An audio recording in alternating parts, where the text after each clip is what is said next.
Is Kyle Lowry the greatest Raptor of all time? Yes. By far?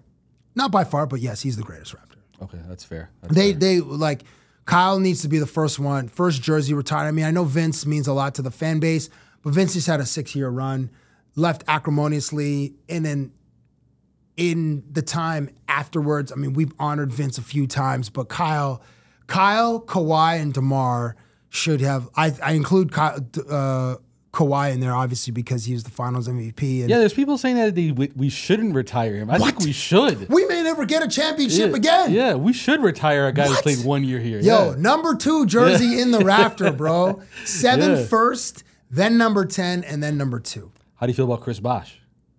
Ooh, Chris. I'm a little salty about Chris Bosh because he didn't mention anything about Toronto in his Hall of Fame speech. It was all Miami, Miami.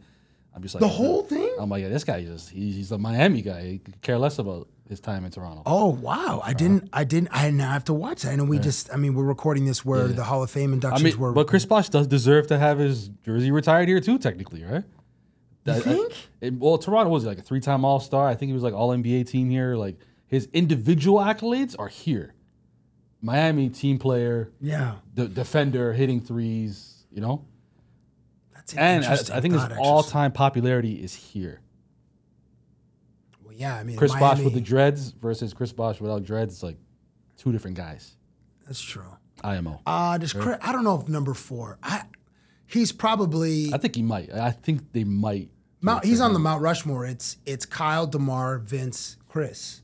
Probably the Mount Rushmore of greatest Raptors. Pascal's climbing up there, I think. Pascal is climbing. Yeah. Pascal was the second best player on a championship team. He was. And Fred VanVleet was the heart and soul for.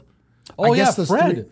I totally forgot. They're probably gonna do it for him too. You think? I don't know. Freddie. I don't know if Freddie played long enough. Freddie was 18 to 23. I think Fred showed up the year we got swept by the Cavs. So I think he might have been there for the second sweep. Okay, so 18. I think the second one he was there. The LeBronto era was real, dude. Yeah, that was it was a tragedy, but it was kind of cool to see. No, it wasn't kind of cool to see. Like this guy exercising his powers over our lowly team. But that was all-time LeBron though. Like that playoff run, he swept us, and then he beat the Celtics, and he had nobody. I would say that's the best LeBron.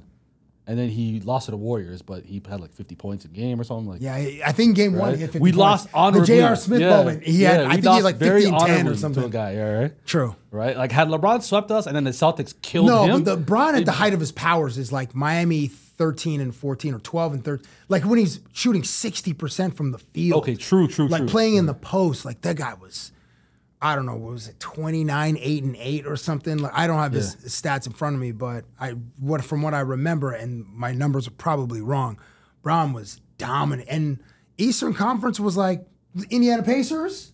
Yeah, I mean, and we're kind of the only team the Celtics. Yeah. And then they dismantled in 14 when they all went, not all, but 2 of them went to Brooklyn. Yeah. And then I guess Ray went to Miami. That's true. Yeah, he went to Miami afterwards, yeah. But yeah.